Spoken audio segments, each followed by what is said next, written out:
Hi there, welcome back to our channel. In this video, I'll be showing you the procedure to pay with PayPal on website.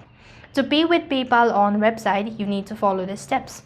So what you need to do is open up your browser, any browser whichever is convenient.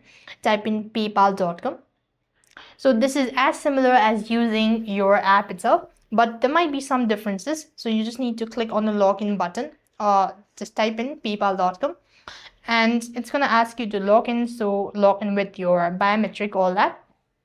And in some cases the interface might be different, a bit different, but you just don't get confused.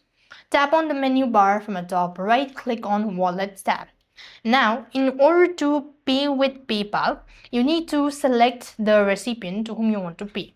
Now for example, let's say if you're going to pay bills, right? So you have to select bills from the list, pay bills, and then select the bills that you want to pay and enter in the exact amount. Just follow the on-screen prompt, and with that being said, you'll have successfully paid with PayPal on website.